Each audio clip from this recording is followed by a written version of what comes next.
Good afternoon friends, আজ তোমাদের সাথে শেয়ার করছি আমার লাঞ্চ থালি।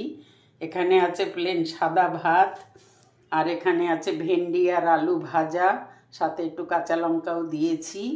আর এখানে আছে কাতলা মাছ, ফুলকপি আলু দিয়ে ঝোল। মাছটা ভেজে তুলে নিয়েছি, আর আলু আর ফুলকপি একটু হলুদ দিয়ে ভাপিয়ে নিয়ে ভেজে তুলে নিয়েছি। তারপরে কড়াইতে তেল দিয়ে তার মধ্যে পাঁচফোড়ন দিয়ে মশলাটা কষিয়েছি। হলুদ গুঁড়ো, লঙ্কার গুঁড়ো, জিরের গুঁড়ো কষানোর পরে তারপরে একটু হালকা করে পেঁয়াজ দিয়েছি, অল্প করে। পেঁয়াজটা ভাজিনি, মশলার সাথে কষিয়েছি।